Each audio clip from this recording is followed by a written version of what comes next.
So hello guys, मैं हूं पिंकी पालीवाल और आज हम पढ़ने वाले हैं केमिकल बॉन्डिंग, जो हमारा चैप्टर है क्लास 11th का 4th चैप्टर। उसके एमसीक्यूज जो आते हैं ना एग्जाम के अंदर, उससे रिलेटेड कुछ इंपॉर्टेंट कॉन्सेप्ट्स को पढ़ेंगे जो हमारे 1 मार्क के क्वेश्चंस और एमसीक्यू के अंदर काम में आते हैं। तो देखो क्या है हमारे पास में। सबसे पहले जैसे मैंने लिखा हुआ है, to find the type of hybridisation. अब हम हाइब्रिडाइजेशन की अलग अलग शेप्स पढ़ते हैं, जैसे कि sp hybridisation, sp2, sp3, sp3d, इस टाइप के हम अलग अलग शेप्स पढ़ते हैं ना। तो उन शेप्स को निकालने का एक शॉर्ट फॉर्मूला होता है और वो फॉर्मूला होता है ये।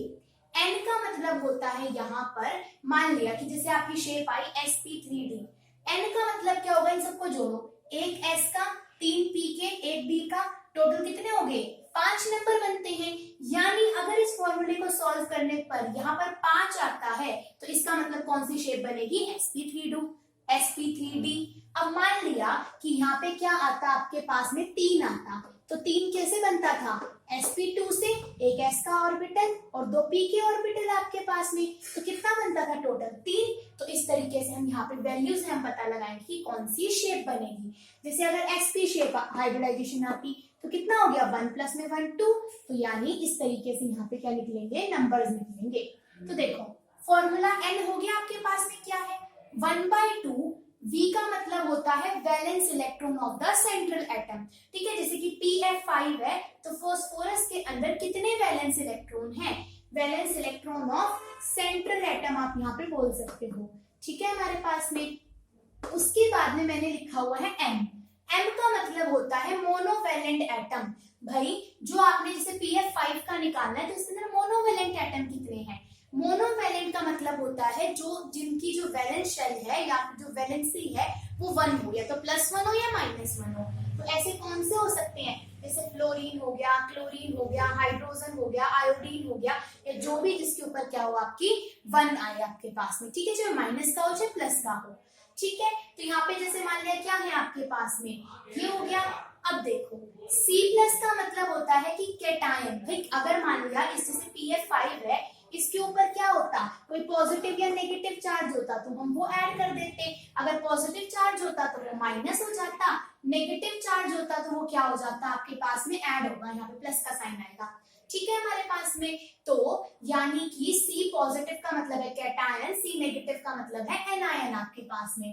अब मान लिया मैं pf5 का निकालूं, सो 1/2 फास्फोरस के वैलेंस इलेक्ट्रॉन, वैलेंस शेल के अंदर कितने इलेक्ट्रॉन्स होते हैं, 5 होते हैं। जब हम कॉन्फ़िगरेशन लिखते हैं ना तो क्या आती है, 1s2 2s2 2p6 3s2 आएगा हमारे पास में, देन 3p3। तो टोटल कितने हो गए, आउटर मोस्ट शेल में 5 होते हैं हमारे पास में, तो मैंने 5 लिख दिया। प्लस में कितने मोनोवैलेंट एटम है, 5 है, जैसे फ्लोरीन मोनोवैलेंट एटम है तो 5 हमने जोड़ दिए, ना कैटायन था ना एनायन था। सॉल्व करेंगे तो कितना आ जाएगा, 10/2 यानी कि 5। 5 ऑर्बिटल्स किसके अंदर इन्वॉल्व है, आपकी sp3d शेप के अंदर। तो यानी कि इस कंपाउंड की शेप क्या आ जाएगी आपके पास में, sp3 हाइब्रिडाइजेशन आएगी और उससे हम क्या निकालेंगे, उसकी शेप का पता लगा लेंगे। ठीक है हमारे पास में। अच्छा, तो ये वाला फॉर्मूला तो हम इस तरीके से यूज कर सकते हैं, लेकिन ये फॉर्मूला सिर्फ उन कंपाउंड्स के अंदर यूज होगा या उन मॉलिक्यूल्स के अंदर यूज होगा जिनके अंदर लोन पेयर ना बचते हो। अगर लोन पेयर होगा तो लोन पेयर वाली शेप हम अलग पढ़ते हैं, उनको हम इस वाले फॉर्मूले से शेप्स नहीं निकाल सकते। ठीक है यहाँ तक की बात। अब आगे देखो, आगे हमारे पास में फजान्स रूल। फजान्स रूल्स हमें क्या बताते हैं, ये बताते हैं हमें कोवेलेंट कैरेक्टर के बारे में। जैसे एक और एग्जांपल लेके दिखाऊं इसका, जैसे कि मान लो आपके पास में है BeF2 नाम का कोई कंपाउंड है, कोई मॉलिक्यूल है। ठीक है, तो अब देखो पता है कोवेलेंट कंपाउंड में जितने मतलब कोवेलेंट के बारे में जब पढ़ते हैं ना, तो कोवेलेंट के अंदर ना ज्यादातर मॉलिक्यूल्स वर्ड यूज करते हैं, कंपाउंड हम कम वर्ड यूज करते हैं यहाँ पर। ठीक है, जो कंपाउंड में पूरा ऑर्गेनिक कंपाउंड आ जाता है वो बहुत लंबा हो जाता है, तो यहाँ पर ज्यादातर इस चैप्टर में आप क्या लिखा देखोगे कि मॉलिक्यूल। ठीक, तो यहाँ पर हम निकाले 1/2। ठीक है, अब बेरिलियम में कितने वैलेंस इलेक्ट्रॉन होते हैं, जैसे बेरिलियम का एटॉमिक नंबर होता है 4, सो 1s2 2s2, outer most shell में 2 इलेक्ट्रॉन है तो हमने 2 लिख दिया। कितने मोनोवैलेंट एटम है, 2, तो कितना बच गया, 4/2 यानी कि 2। अब 2 कौन से में आएगा, आपका sp, यानी कि इसकी शेप क्या हो जाएगी, लीनियर हो जाएगी। ठीक है, तो इस तरीके से हम इस वाले फॉर्मूले का यूज करके एमसीक्यू में जल्दी आंसर निकाल सकते हैं भाई किसकी क्या शेप होगी। और वो मोस्टली आपको ऐसे ऑप्शन देगा जिसके अंदर लोन पेयर नहीं होगा। ठीक है, उसके बाद है फजान्स रूल। फजान्स रूल हमें बताते हैं कोवलेंट कैरेक्टर के बारे में, मतलब कि जो कोवलेंट आपके पास में आपके मॉलिक्यूल्स या कंपाउंड होंगे उसके अंदर आप कैसे निकालोगे भाई किसके अंदर कोवलेंट कैरेक्टर ज्यादा है। तो देखो फजान रूल बोलता है स्मॉल साइज ऑफ कैटायन होना चाहिए। मान लिया जैसे मैंने लिथियम क्लोराइड और सोडियम क्लोराइड का एग्जांपल लिया, तो यहाँ पर क्या है, लिथियम का साइज छोटा होता है, सोडियम का साइज बड़ा होता है, एनायन दोनों के अंदर सेम है, तो क्या कहता है रूल, स्मॉल साइज होना चाहिए कैटायन का। तो लिथियम का साइज छोटा है इसीलिए लिथियम क्लोराइड ज्यादा कोवलेंट है किससे, सोडियम क्लोराइड से। ठीक है, नेक्स्ट पॉइंट है लार्ज साइज ऑफ एनायन। भाई एनायन का साइज बड़ा हो।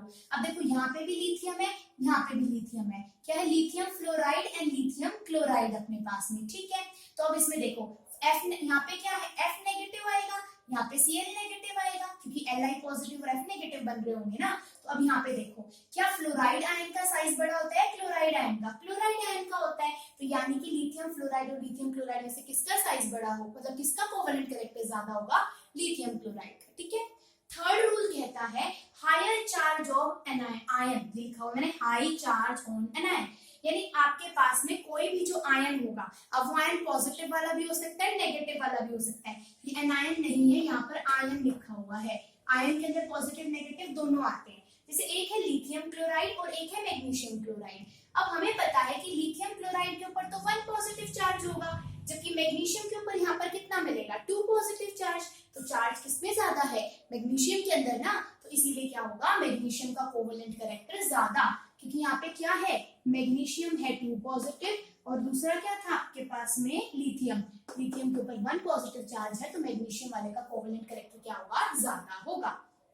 अब मान लिया कि कोई इस तरीके का आपके पास में मॉलिक्यूल मिल जाए जिसके अंदर कैटायन साइज सेम हो, मतलब जैसे यहाँ पर हम देखें ना तो सोडियम का साइज और कॉपर का साइज ना सेम होता है, सोडियम कॉपर का नहीं, मतलब Na positive and Cu positive का साइन होता है, साइज होता है सेम।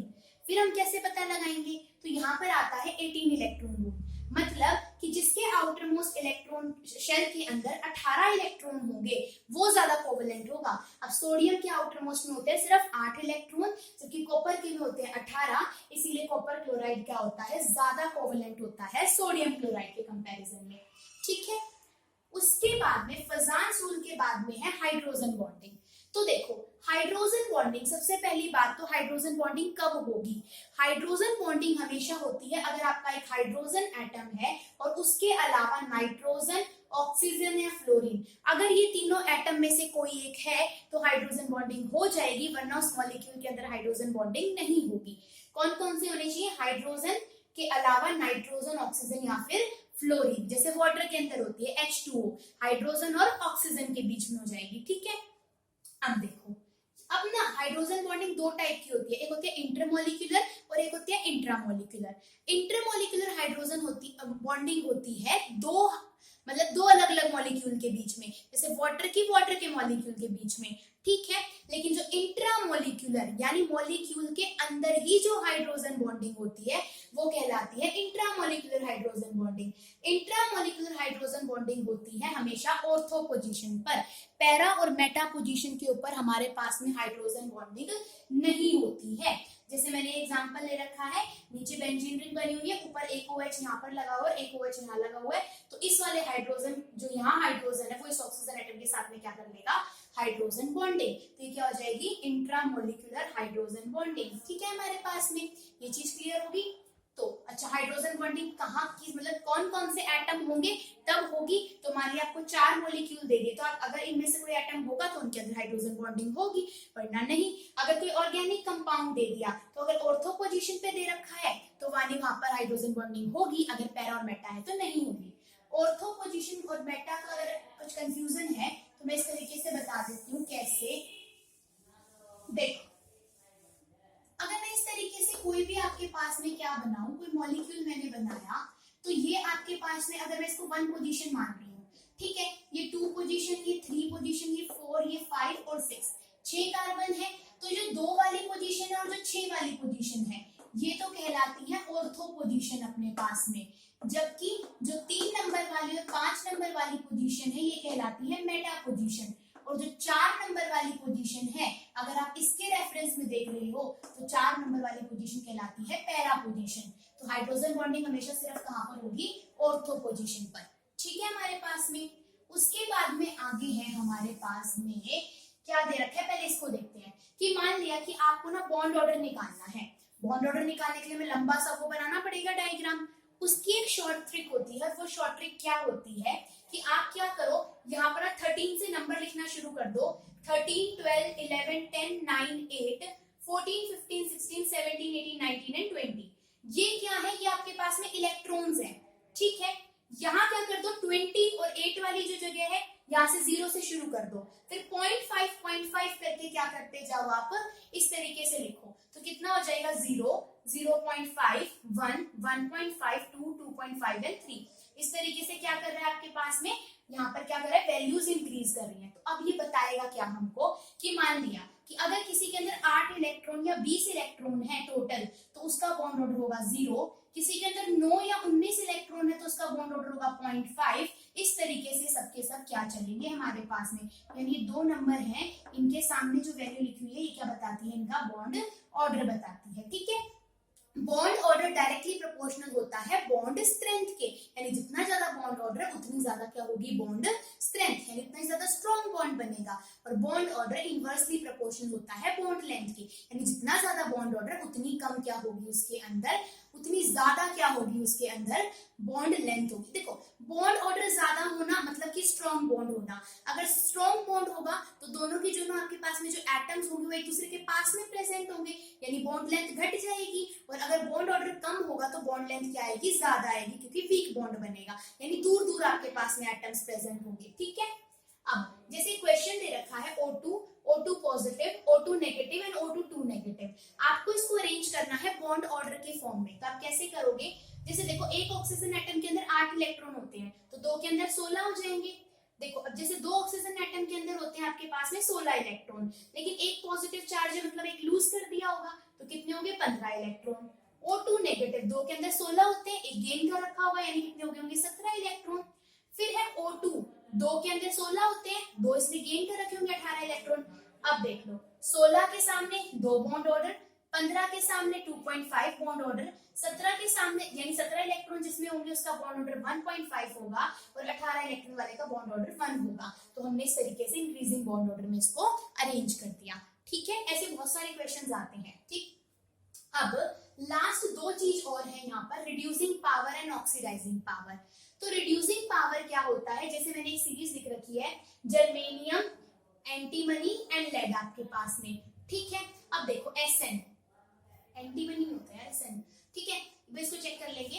ये बोलते हैं डाउन द ग्रुप क्या होता है, रिड्यूसिंग पावर में डिक्रीज करती है, यानी जैसे जैसे आप डाउन द ग्रुप कर जाओगे तो रिड्यूसिंग पावर डिक्रीज करेगी।